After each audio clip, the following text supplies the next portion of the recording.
Love is a powerful drug. It makes you stupid, makes you believe in things you shouldn't. This is a story about that kind of love, the kind that blinds you, the kind that leaves you wrecked. John, as Miguel.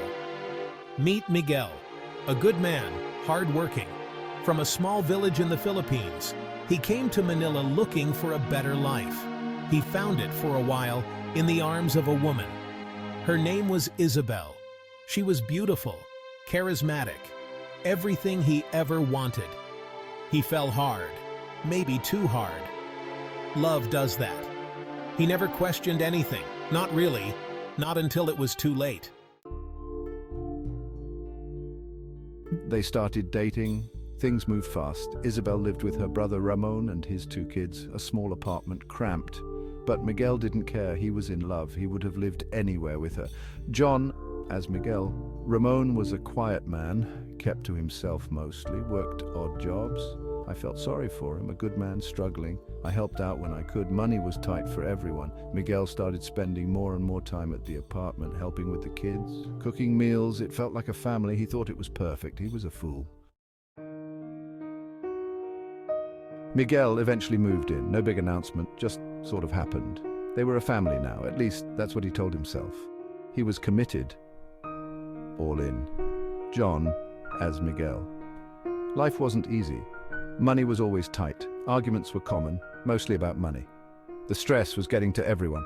But Isabel and I still found moments of happiness, or so I thought. He loved those kids like his own.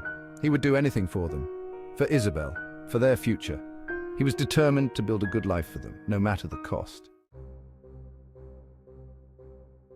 It all came crashing down one night, a fight, worse than usual. The truth spilled out, screaming, tears, accusations. John Ramon wasn't Isabel's brother, he was her husband. The kids were hers, not his. Miguel's world shattered, everything was a lie. His love, his life, his future, gone just like that.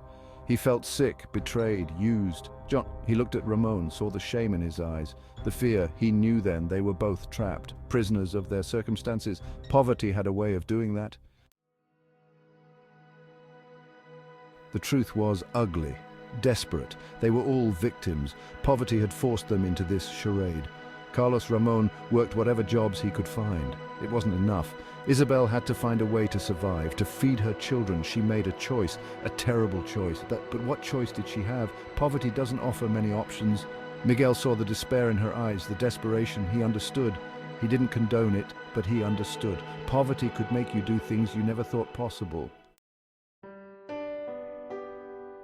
He left that night, walked out into the Manila night.